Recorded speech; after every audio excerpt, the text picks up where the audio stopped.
fantastic guest, Kasia, who's going to pronounce her second name for us, because I was trying just for the show and it's like, there's no chance. She even gave me the anglicised version and I fluffed that one. So, but I'll come back to you in just 1 second, Kasia. Just to remind you, this is a live show. It'd be lovely to have your sort of questions and thoughts and ideas shared with us. You can get me on my mobile, +44 7506 319 745. On WhatsApp is the best way to do it, or just call me, and I can get you on.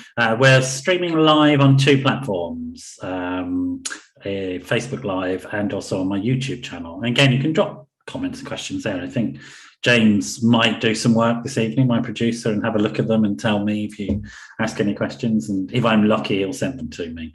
But he might not be able to see them because he's got very long hair at the moment. It's sort of covered face. So he may not be able to see through the hedge that's growing over his face. He'll be all right. He'll be all right. Look at that, Kasia. You're such a nice person. Already rescuing him from my terrible attacks on him. So, James, you've got an ally for once. But there you go. He who shall not be seen. That's who James is. He who shall not be seen. Kasia, it's great to have you. You work at a venerable London institution called the Royal Albert Hall, which we'll get into in a minute. But first, do tell us, how do we say your name? Because I sort of like, I'm rubbish at it. I mean, it's okay. You're not the first. You won't be the last. Sure. My full name is Kasia Kuchnicka, and I work, yes, you're right, I work at the Royal Albert Hall. I'm a contact center manager in there, and I'm also a wellbeing lead at the hall. And the wellbeing lead is the sort of the role that I actually to come on. I saw you at a conference doing a sterling job of talking about bringing wellbeing conversations into the workplace. And yes, absolutely. Really enjoyed it. No, I really enjoyed inviting me. I really enjoyed listening to you, and it was an interesting story. So, are you a Londoner originally? So originally, I come from Poland. Okay. I came to London about 15 years ago. Came to study trombone at the Royal College of Music. Yeah. Finished my master's, then almost head straight over across the road to the hall, and I stayed there. Okay. And it's now almost 11 years I've been at the hall. And you're still playing trombone, aren't you? I think you're yes, I am. Well, in various musical escapades. Tell us about that. Where do you play trombone? So I started when I was 12, really. So really early. But when I came to study at the college, I was classically trained.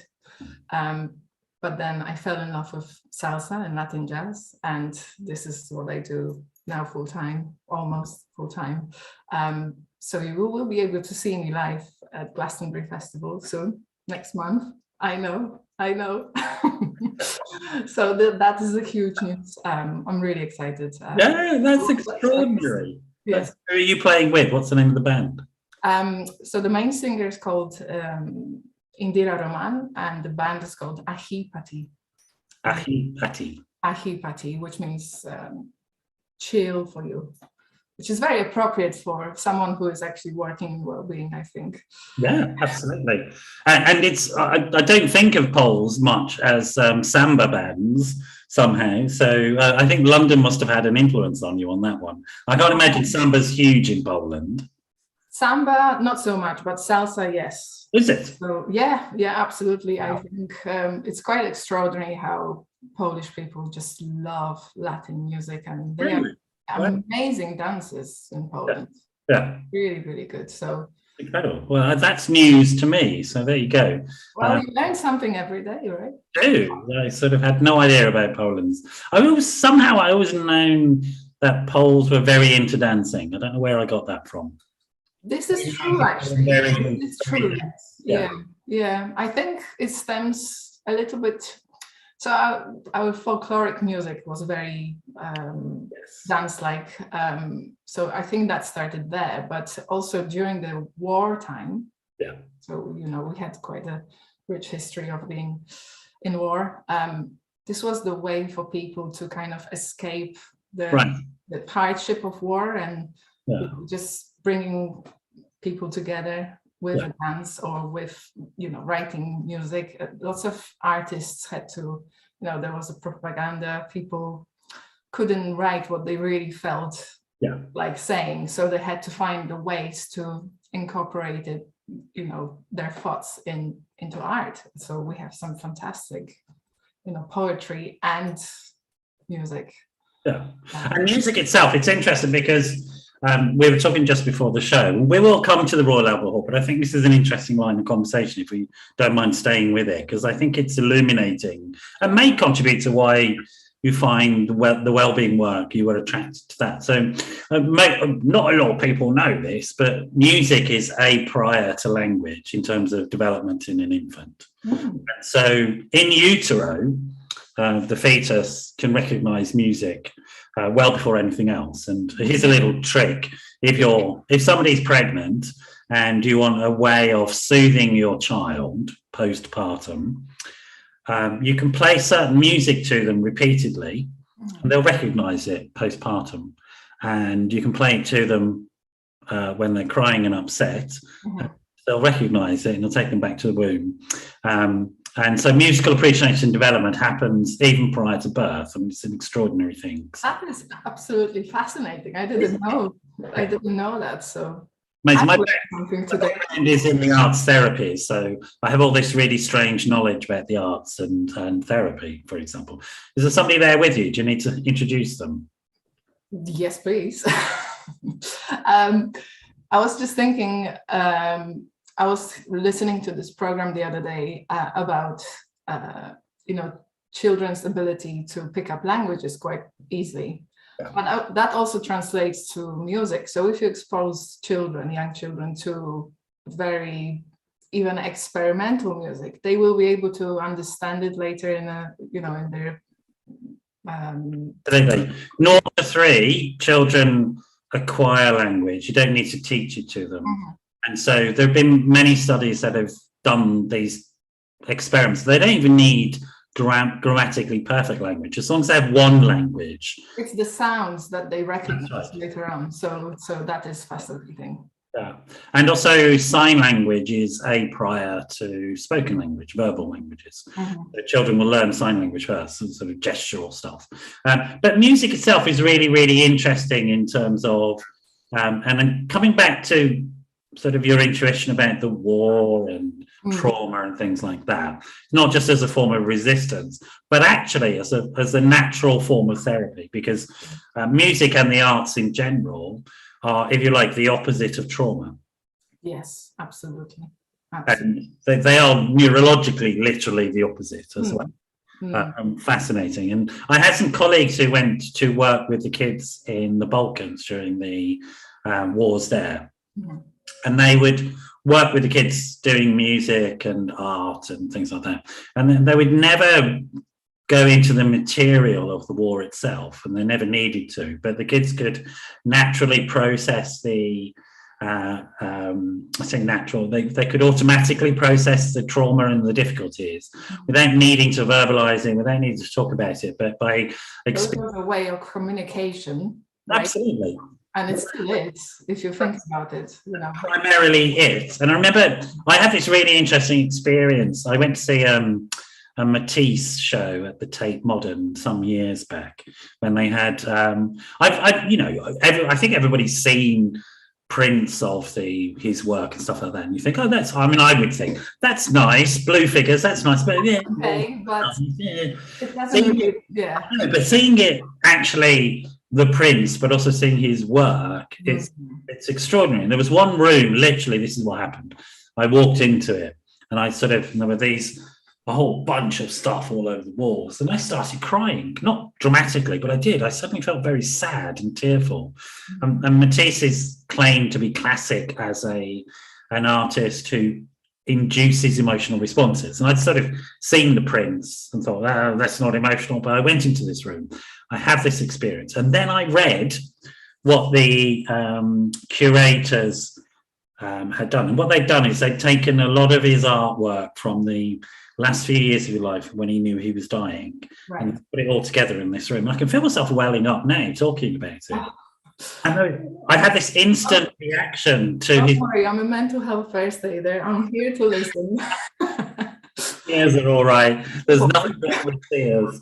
But it's fascinating, this sort of emotional response, as you say, this communication. Yes, I had a very similar experience a few months ago when I went to Austria. Right. And we were watching Klimt's works. Klimt, my favorite of all time. Yes. But seeing it live, it made me appreciate it even more, because the gold really, the gold he's using in his works, it's a different sphere. Like it touches, places in your heart that you never thought they are there. Yeah. So it's absolutely, art, music, any of those, even seeing. So this is my musician speaking now. Even seeing music written by Mozart, like the manuscripts, that instantly brings some sort of emotions in you. It's beautiful. If you ever have a chance, Royal College of Music has a fantastic museum with so many beautiful archives. Yeah. And you can see works by the greatest, and I don't know what it is, just that the way that they put the line, or they write something. It makes you realize you are in the presence of greatness, and it's just like, goodness. Well, I think it is interesting, and it's really important to recognise that the arts are absolutely essential in human experience. We can often forget about that and but there's that famous paraphrasing or even quote from Churchill during WW2, when sort of some minister for something came up to him and said, right, we need to divert money into buying tanks. All we've got left is the arts budget. And he said something along the lines of, if we get rid of the arts, why would we bother fighting? And it's probably not exactly what he said. He probably never said anything like it, but I like the idea of it, and I agree with it. There's something about creating meaning through creative and artistic endeavor, and in particular I think music is very powerful. Do you know what attracted you to music? Can you remember why? So I can try and convince my son to do it, really. It doesn't work like that, I'm afraid. You can inflict someone in appreciating arts and music, and inflicting, it's not working. To be honest, I always wanted to perform. I remember my parents always telling me, when you were a 3-year-old, you were always telling us, oh, you're gonna end up being on stage and perform. So maybe when I was that young, I didn't think I would be playing trombone in a salsa band. Excuse me. That was like mind-blowing. I know. In those days, girls didn't play trombone, so that was but that's where I am, and actually being part of the hall as well. So the Royal Albert Hall is an amazing, an iconic place. It is. To bring people together to experience not only music, not only sport events, not only, great speeches, but just bringing them together to experience something amazing, something they love. And I would echo that. I think it's absolutely an extraordinary space in and of itself. It's the iconic round building, but actually when you go into it, there's that main hall where the performances happen. It is really, really amazing and mind-blowing. It's almost a holy experience, and I'm not saying this lightly. Like, there is something, again, it's the greatness of the building itself, but when you are there with 5,000 other people watching a performance, it's just like you are experiencing heavens open. It's beautiful. And as you said, I've seen a lot of different types of things there. So I've seen Cirque du Soleil, I've seen musical events, I've seen theatre events, I've seen conferences, that Great. We do dinners sometimes. We had the first sumo show Really? right outside of Japan. This was the first place in the world. We had Miss World contest. We had the first bodybuilding contest of the whole. Yeah. We had people showcasing their inventions, because Prince Albert, who had the vision to actually build the hall and build a central place for people to come together and do something, see something interesting or experience something interesting or discover something new. That was his vision. So it was not only art, but scientists and, anything to do with new inventions, he would be like up for it. So I didn't know that. Tell me about the story of Prince Albert then. This was very much his mission.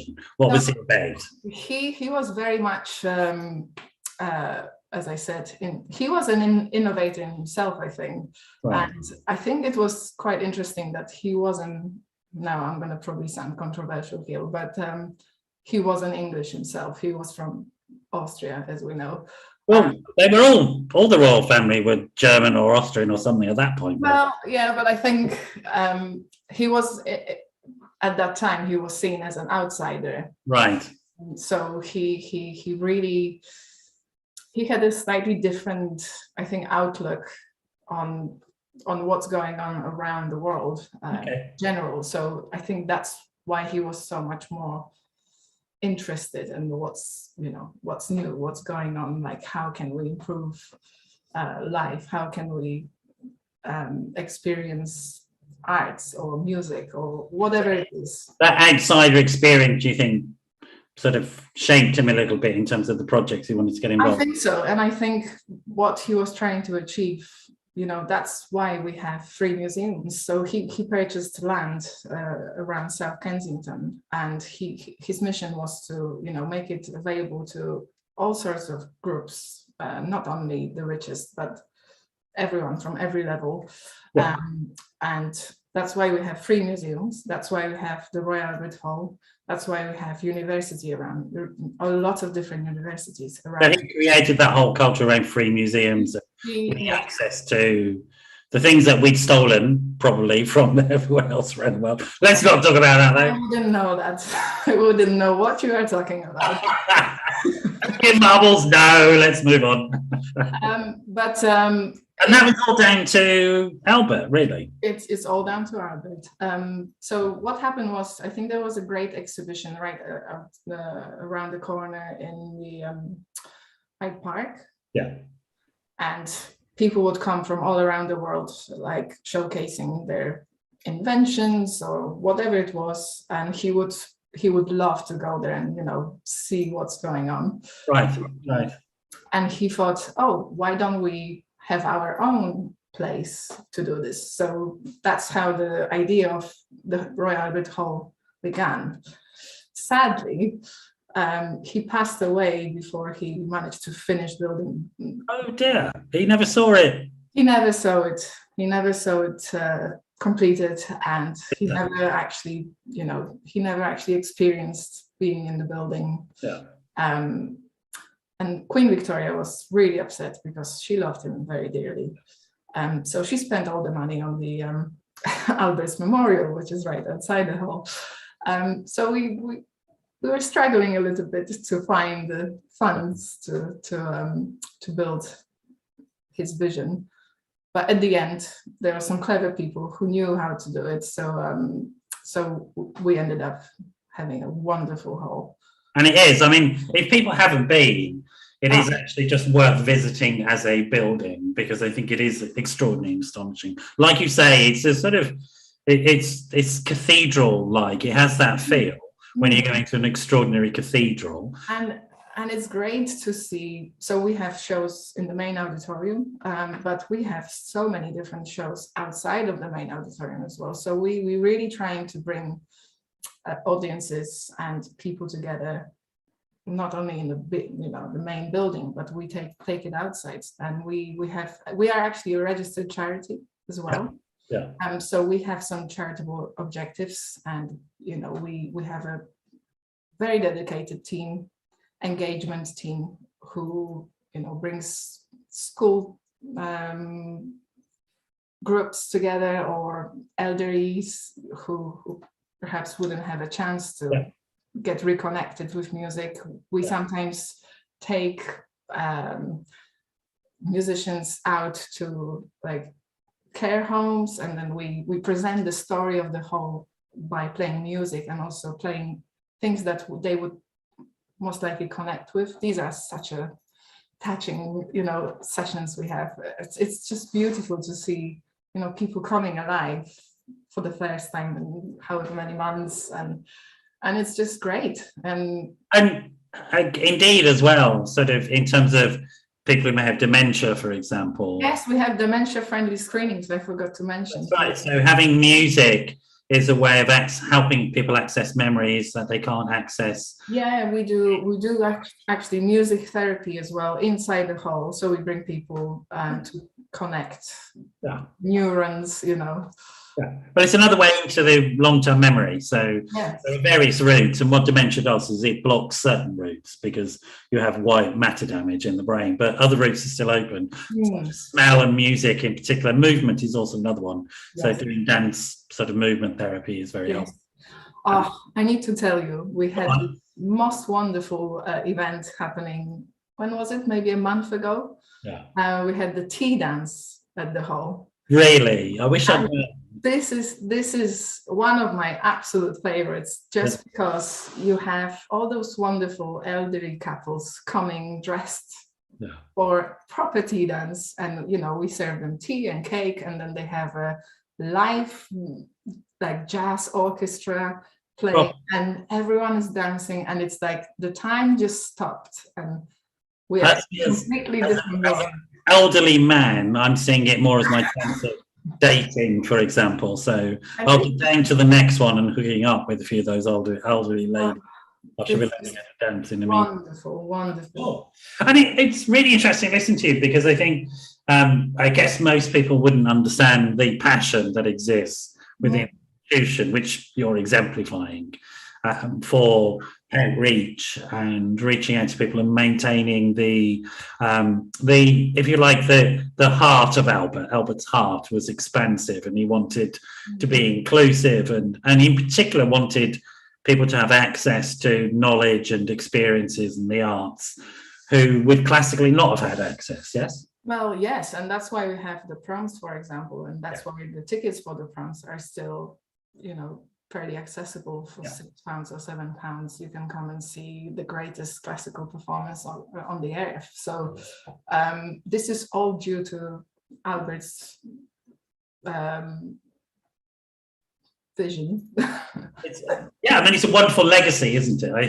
Absolutely.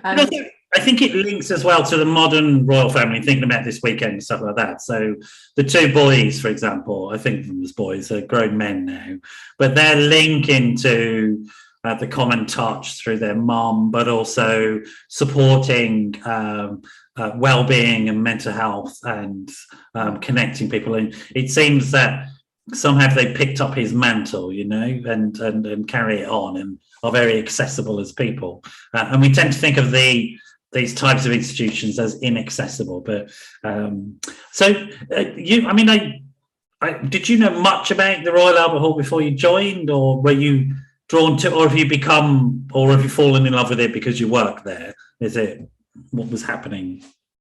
So I was drawn to the building itself, because when I was studying, every time you come out of the college, you see this magnificent building. I had actually chance to play once at the hall when I was at the college, which was also great experience. So I only knew it from the outside. I didn't really know what to expect while I was joining the hall.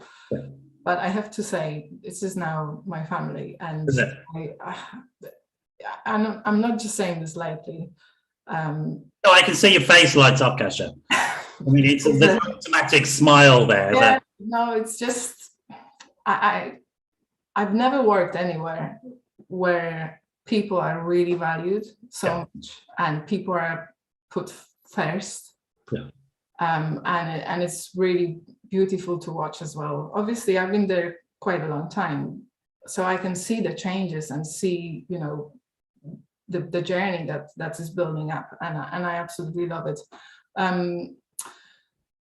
The hall is very dedicated to its staff and making sure that people are actually taken care of and they are supported. And maybe if you asked me this 10 years ago, I might not have the same answer, but I think now, moving through different departments and seeing how we all come together, I can really see that, and I can really feel that, and we all kind of breathe this mantra. We are open to all, we are dedicated, and we work together basically, and we embrace each other's differences. Did you initially come into the call center work, or was that something you picked up? Initially, I was a steward. Okay. I started as a steward, and then I moved on to the box office, and then I became. You were checking people's tickets as they came in, and I was making sure everyone is safe, and they have a great time, great experience walking through the door. But yes, then I moved on to the box office. I done that for a while, and now I'm looking after the contact center team and the whole telephony system at the hall. So it's quite a big role. It's a huge role, Kasia. It's not quite, it's a huge, with something like the Royal Albert Hall, with the range of services going on, it's a huge role. I mean, it's massive, right? It is, but I don't feel that way. Like people are so great, and it's just easy to do it now, I think. I mean, sensible managers like yourself, they're successful because of the team that you've got, and you make sure you've got good people and you invest in them, and really your team does the work. If you're a sensible manager, not sensible managers run around micromanaging people and telling them what to do and end up killing themselves. That's true. And then they go out, and then they just flat out on the floor. Yeah, absolutely. But again, that's one of my kind of roles at the hall. I'm actually looking after the managers as well. So I'm as a wellbeing lead, I'm actually looking after all 450. Okay. So first of all, tell me what a wellbeing lead means for people who don't know, and then I want to circle back and figure out how did this come about in a place that is right so heavily such a family and such heavily invested, and we'll get that story. Okay. So first of all, tell me, what on earth is a wellbeing lead? That is a good question. I don't know. I'm only the wellbeing lead. What do you think I know about it? I'm still trying to figure it out. No, I'm joking. To put it in a sort of professional context. So I work on implementing any sort of strategic objectives that the Wellbeing Network at the hall sets out. And these include like fostering, for example, a culture of openness, no blame, support around mental and physical health. So I'm kind of leading on the Wellbeing Network, and we will go back to this, what's Wellbeing Network.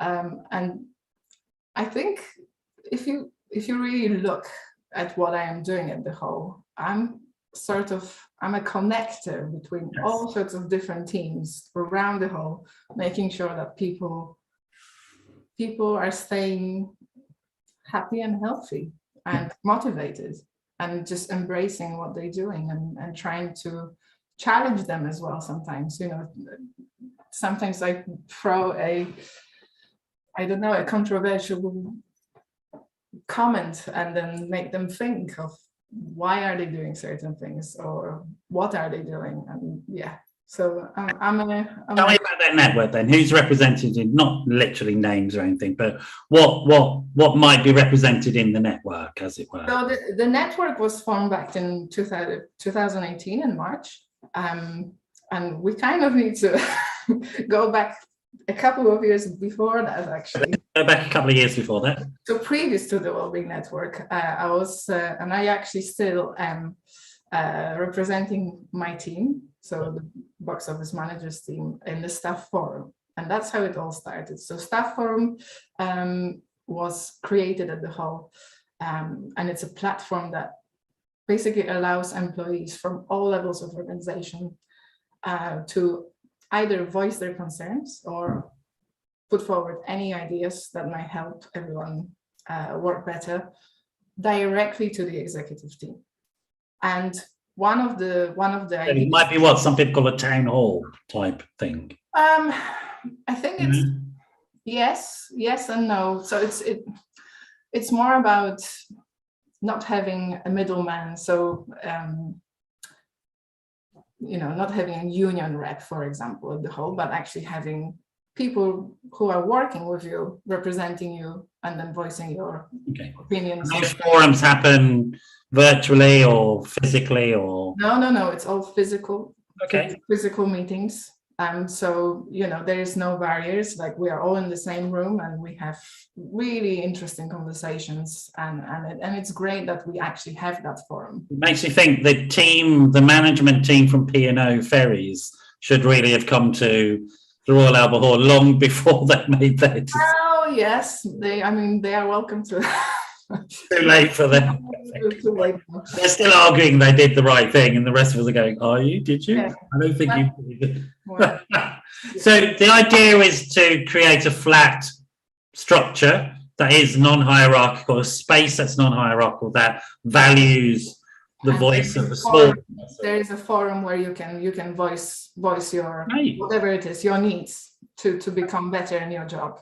Okay. And the senior managers are never afraid that they were going to be lynched or anything. They were sort of open to this. And actually, everyone was really pro having this, because I think that's when I said earlier, if you asked me 10 years ago, how I felt about the whole, I never had a really problem voicing my opinions or actually bringing my ideas forward. So I've never had that problem, but I've noticed some of my colleagues, they weren't as open or as forward as they probably could be in voicing what they needed to do their job well.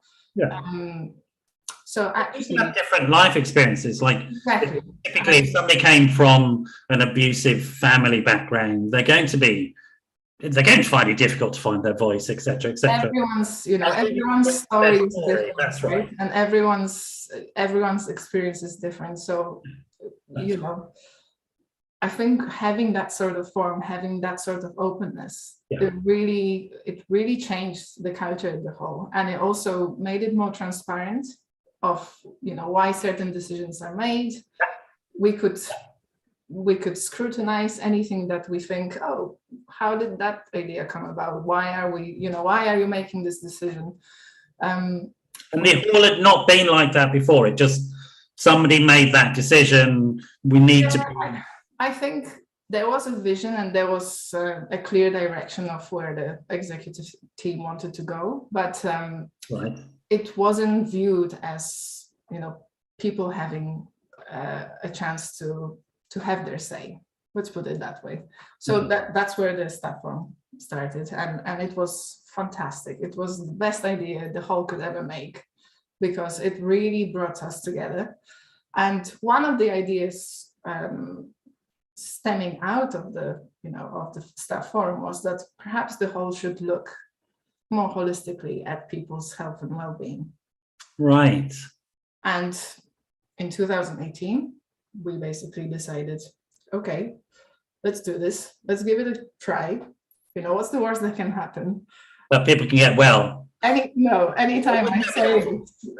I mean, what's the worst that can happen? We just stop doing it if it doesn't work, or we change the way we do it, right? So we took a risk. Even though we're talking about in amusing terms, it is quite a significant cultural commitment on the part of an organization to say, we're going to go beyond just simply productivity here. We need to look at the broader issues. And this was what, 2018, did you say?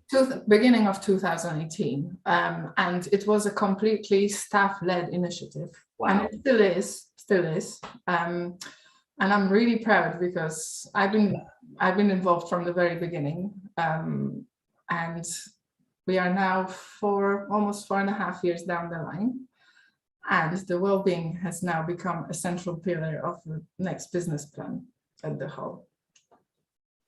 Well, yeah. which is absolutely incredible. But it just shows that, by doing really small actions and actually preparing that foundation to where we are right now, it really paid off. And it's I'm interested in the process, and I think other people will be, because I love these organic, dynamic processes. They are always much more successful, particularly around these issues, than top-down things. I'm not against top-down. I think there's some really good senior managers in organisations that really want to achieve things, but if they don't engage the base, they often fizzle out. It's much harder, but I would say without having the buy-in from the top, without a doubt, you can't start going from the bottom. So you have to, you kind of have to have the two-way conversation going on, and that's exactly what happened, and it was brilliant. And I think in many ways, it's like, for me, it's about trying to get people to develop that emotional maturity.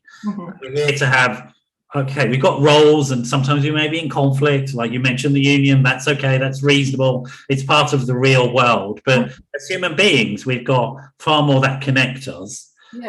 We are herd animals, and we need each other to be healthy, essentially. We do. I think it's also interesting that sometimes without conflict, you can't have change. So absolutely, exactly what happened, and it paid off amazingly.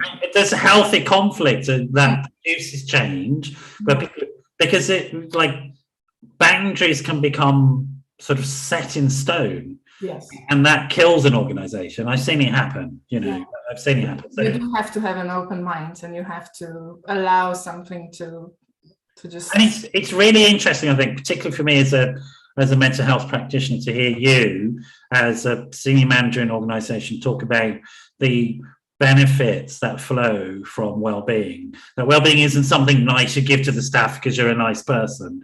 That actually it's improved the organization significantly. It did, and it's quite. So obviously, I'm always observing what's happening around, and like I reflect on things, and over 4 years, and I'm also part of different committees at the whole. So I'll be in the staff forum, but I will also represent health and safety committee, and I don't know, all other things. And it's quite interesting how the conversations in those forums are also now hugely based around people's well-being. And which you wouldn't really do in the past, but now it's like an organic, it comes up in almost every conversation we have, which is every single organization I know that has looked at these issues. Essentially what well-being means is optimizing how human beings socialize and network together. When you do that, you get all sorts of benefits neurologically. People's brain power literally improves, and their capacities literally improve. So every organization that's ever done this properly has seen its productivity shoot through the roof. Every single organization. The evidence is unassailable. Like one of the really interesting experiments was it was the Kalmar factory in Sweden, a Volvo car factory, right? That shifted its working patterns. So, like, typically a car production line is the most soul-destroying job you could ever have, right?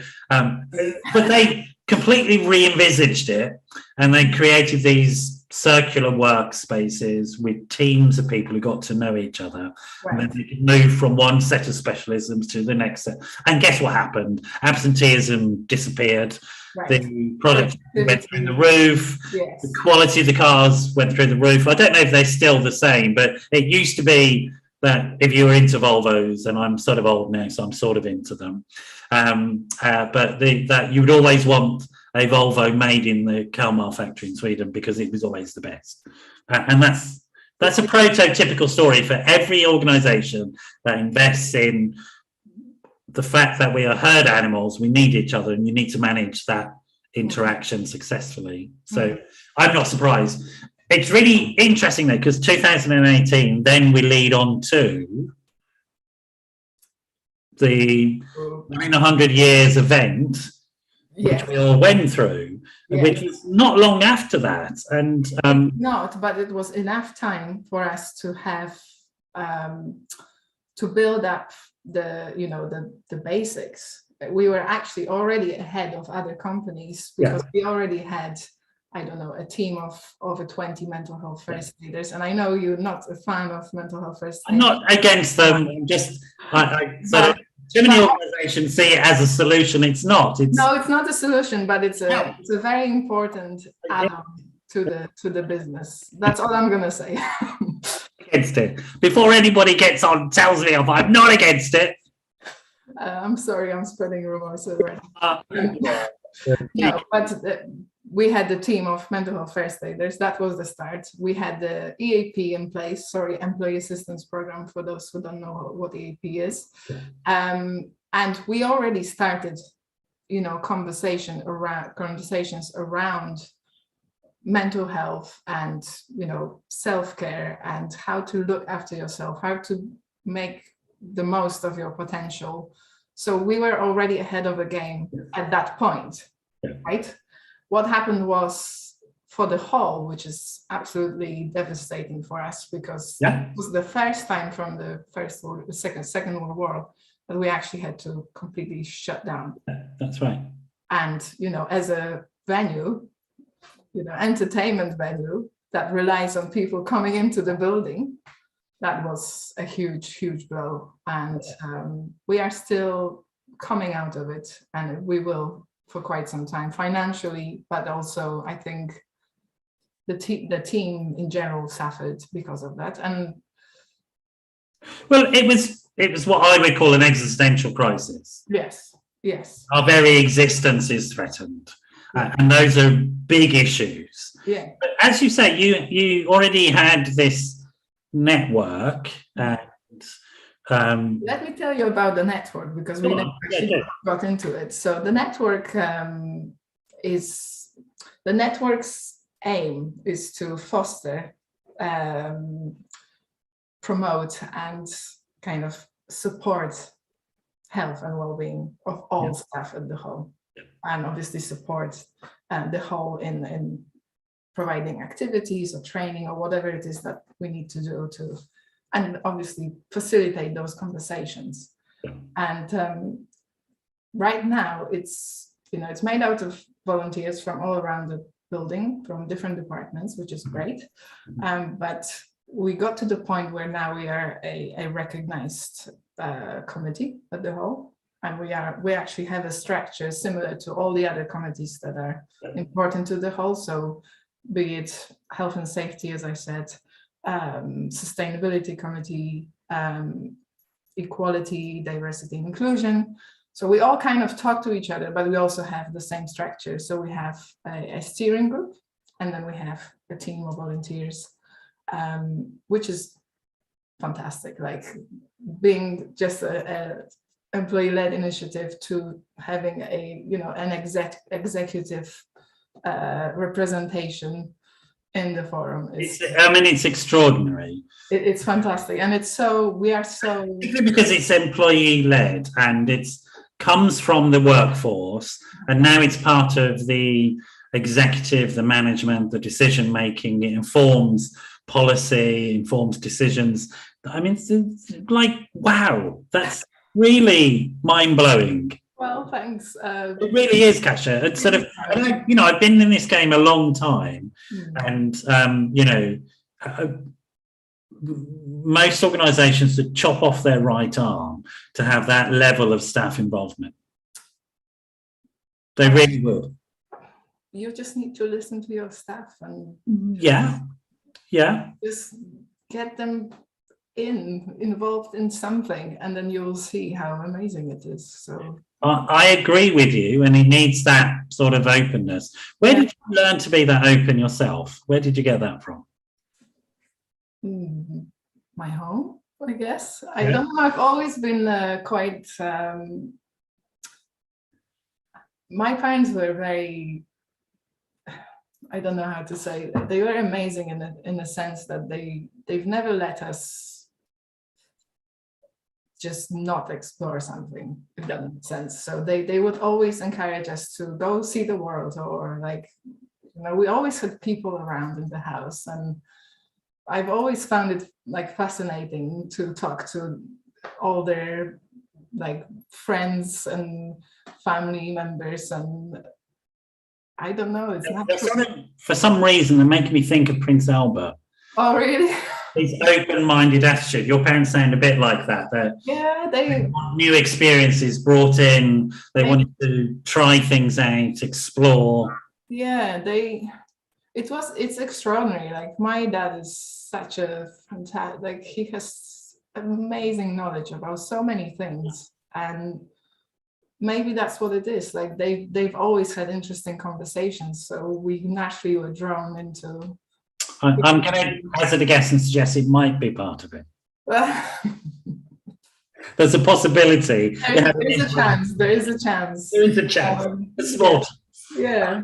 And if you think about it then in terms of, because it's interesting, and I know this as a psychologist, that often what happens at work is we play out what has happened at family. That's it.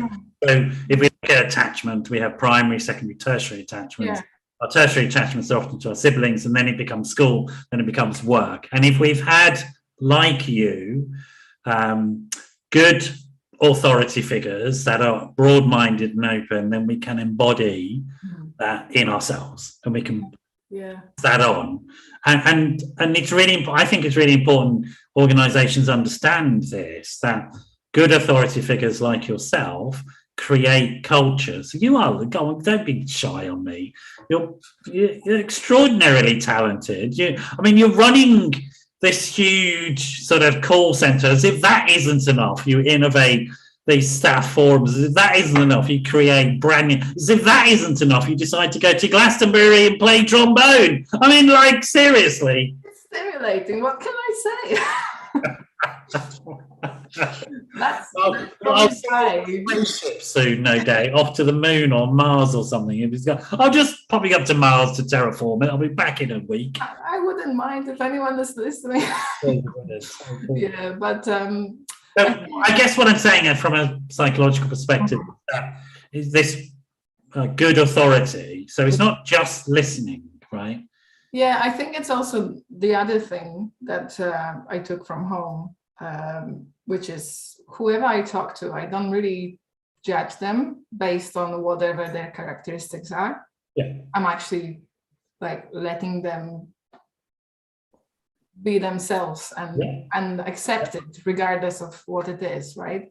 And I think that makes people instantly comfortable to just be around and be a little bit more open, I suppose. And I've always been like this. So again, it's just something that I think lots of people are drawn to. And I don't know if you can learn this or not, but yes, you can. I mean, from my perspective, I call it stable attachments or secure attachments.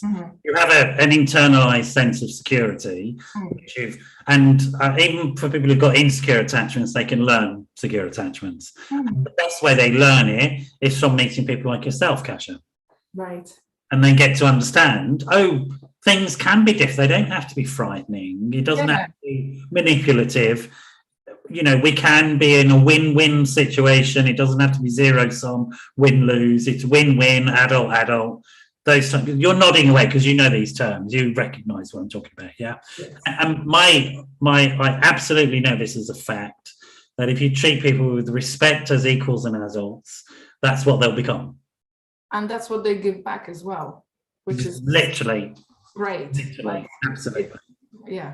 And management isn't about telling people what to do, except when it is. I mean, there are times when you have to. Occasionally, you have to tell them off. Of course, because. But actually, it's letting them do their job their own way. Yeah. And just I was given this advice from one of my managers in the past, who said, "Look, let people do their job the way they want to do it. As long as the finished product is what you need.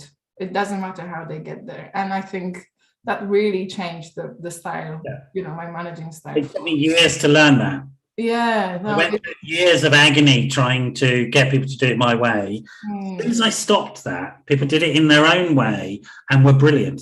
Have you become more happy, happier? I'm much happier. Absolutely, without a doubt. My anxiety has gone, my control has gone, all of that nonsense has gone, and the relationships I have with my teams have vastly improved. You know, but you have to have boundaries and you take responsibility and all that sort of stuff. Of course you do. Of course. Coming back to the narrative, so I'm really intrigued as to how you managed to get through the pandemic, because it would have been such a shocking experience to something like Royal Albert. I mean, I can't imagine how horrible that was to suddenly have to shut down, not know how long this is going to go on, have no income, and yet have all these staff.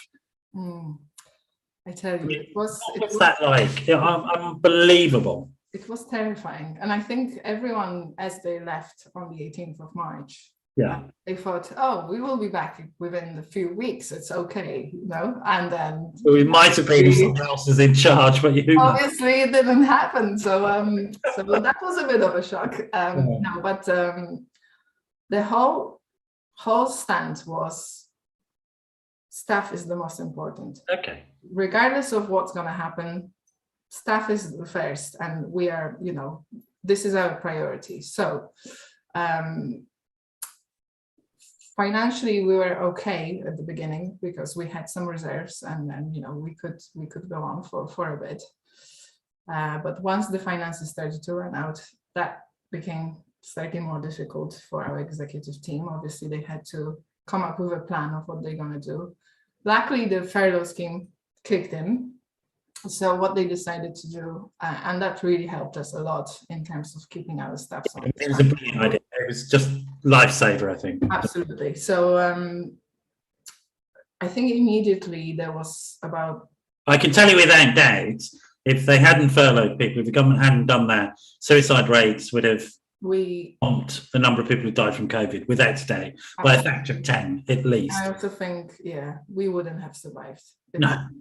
But thankfully it did happen. So I think, I don't want to make up the numbers, but I think it was around 85% of our staff were furloughed completely. Yeah. And then the rest, so the bare minimum, kept going, working online. Obviously no one, well, not everyone. So there was a small team of security guards who were on site. Yeah, of course. Someone had to be there. So it was very, very... I just think of that all as a national treasure, and the fact that somebody was looking after it for... Grade 1 listed building. Of course, it had to be protected, yes. Yeah. So we in terms of the building, it was a good time for us because we could finish lots of works that we were building works that were ongoing, and actually it really helped us in that sense. In terms of staff, the executive team, they were very, very clear that this is the priority. We keep everyone on the books. I think at the end, this was absolutely the last moment. I think we lost about 15 people in total out of 500. Wow. Through redundancies, and I just want to stop there. It's really heartbreaking because we didn't want to lose them. But you only lost 15 people. Right? Yeah. No, I just want to stop there and just think about, if we think about what's going on in our airports at the moment, that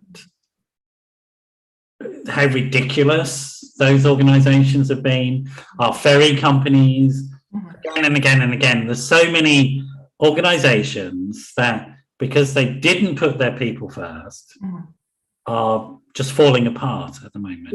Yeah. But literally, this is a story, right? They're falling apart. But the organisations that put people first, like the Royal Albert Hall, I presume when you opened, you hit the ground running, and there was one hell of a big party and celebration. It didn't happen exactly that way because we had waves of reopening, closing. So we tried, but I think we're gonna have a proper party soon. So, but I guess the point I'm making is the idea was full capacity at any point when you needed to, right? Exactly. The idea was that we knew that as soon as we get a go ahead, we'll start putting the shows back up. We need people to be there to do their job, and people who know the building, rather than retraining everyone and bringing people. And I guess as senior team, you understood that you could rely on those people to just do that. Yes. There was no doubt, I imagine, in your minds that once the doors were open, your staff would come in and they'd be ready to go. And because you'd nurtured them and supported them, and they were back in the family home, as it were. Yeah. It was quite interesting how easily they just slipped back in. And it was just beautiful to watch as well. Obviously, everyone felt a little bit weird about coming back and actually being in closer proximity to. So the anxieties and the behaviors that we've observed, they didn't come necessarily from the stress of coming back to work and relearning how to do your job, although there was a bit of that as well. But it was more about, how do I behave? But had health anxieties and returning work anxieties again, and like, how do I cope with coming back to work X amount of days a week? Well, now, and when I wasn't doing it, so. And I cope with coming to work not in my pajamas as I have been. Or actually physically had to go out of the house, right? I've got to now reorganize myself so I can shower before I go to work and all that. All those things like shave, shower, right? Washing your hair. But I guess because you had the wellbeing work already set up, there were forums and support for staff to be open and honest about their anxieties about return to work, right?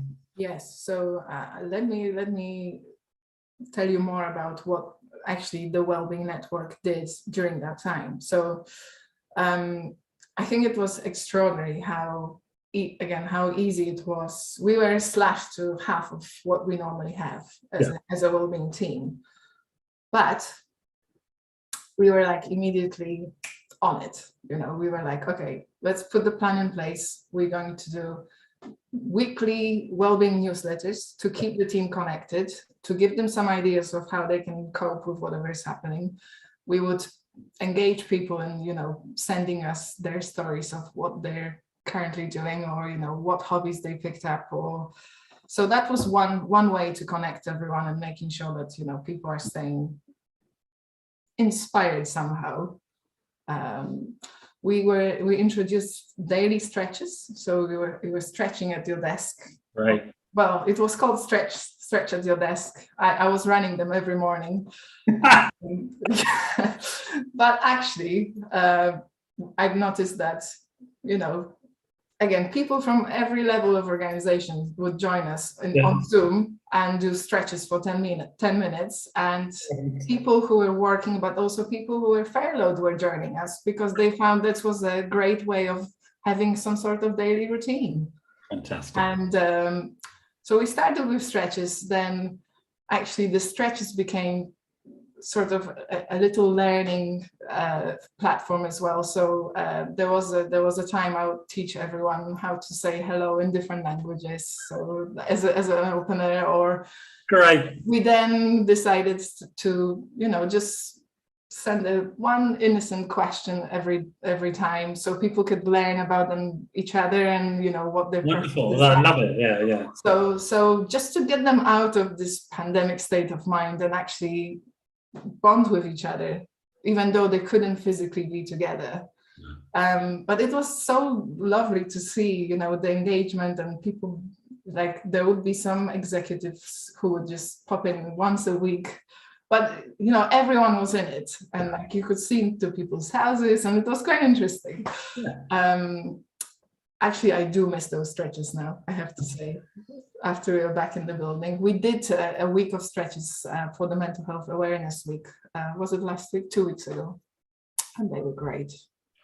Stretching is wonderful. I'm back in my yoga, I tell you. So yeah, but it's better than a cup of coffee, I have to say. I feel so energized afterwards. Absolutely, without a doubt, no problem.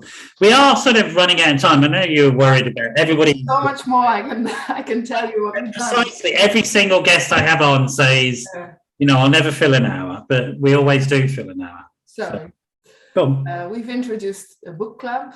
Yeah. So, we had people reading different books and then discussing them, and it's still running. Now we're doing it in person.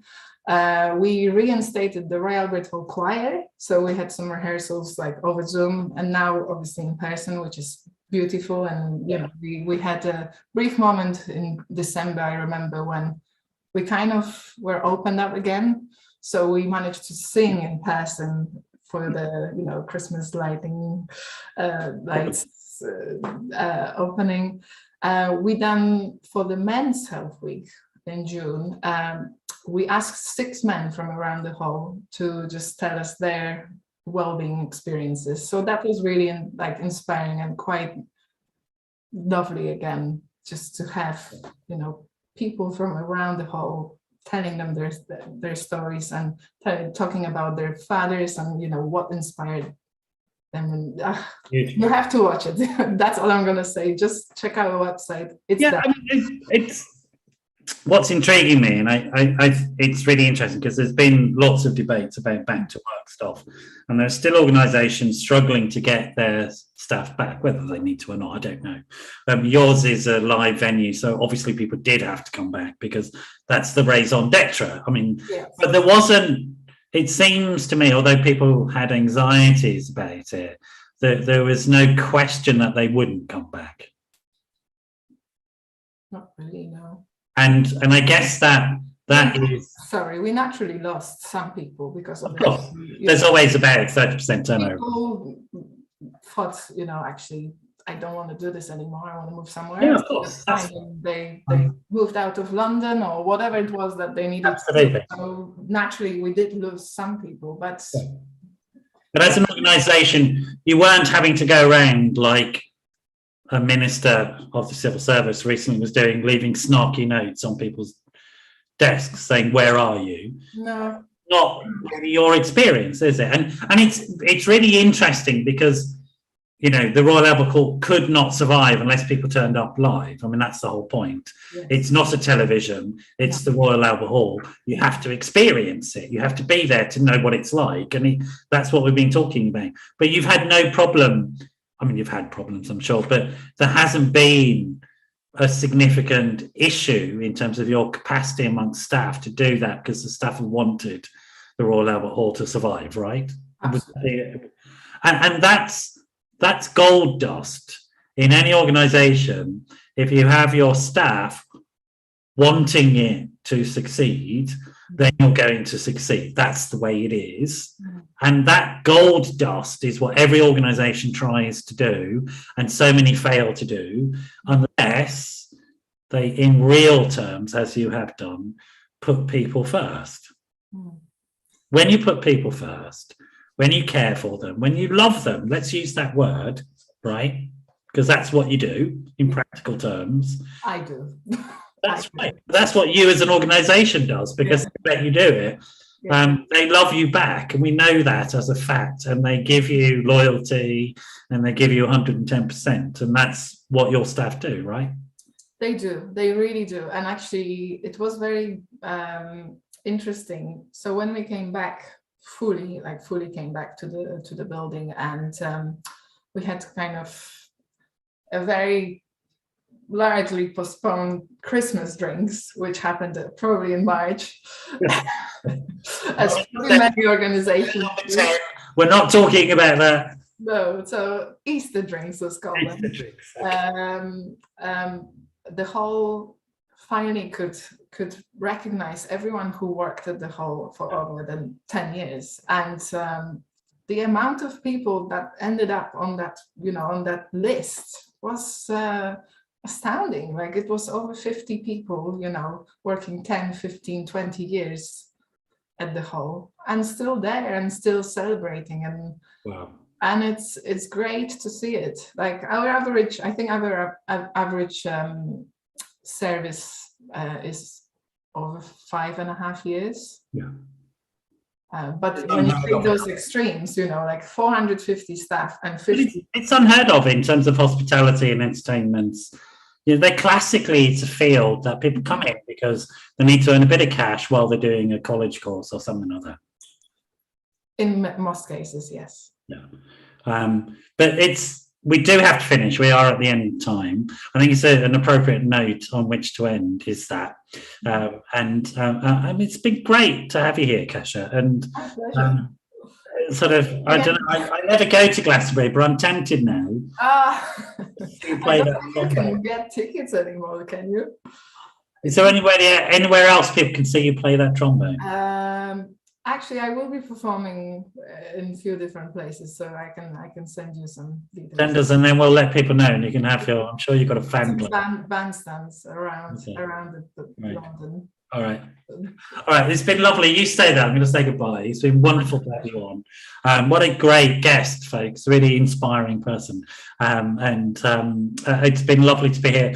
We have to finish there, though, I'm afraid. So I'm going to say goodbye, and I shall see you all next week.